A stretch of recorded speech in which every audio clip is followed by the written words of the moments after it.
এবার ইসলামী আন্দোলন বাংলাদেশের সাথে যুক্ত হয়েছেন এনসিপি নেতা শাসিত ও গণ অধিকার পরিষদের নেতা বিপিন।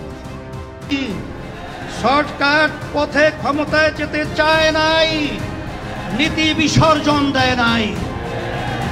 সবকিছুর ঊর্ধ্বে আমরা ইসলাম, দেশ ও জনগণের স্বার্থকে প্রাধান্য দিয়েছি। প্রতিকারে নির্বাচন হলে সমস্যাটা কি? কোনো সমস্যা নাই। প্রধানমন্ত্রীর মেয়াদ 10 বছরের বেশি না থাকলে সমস্যা কি?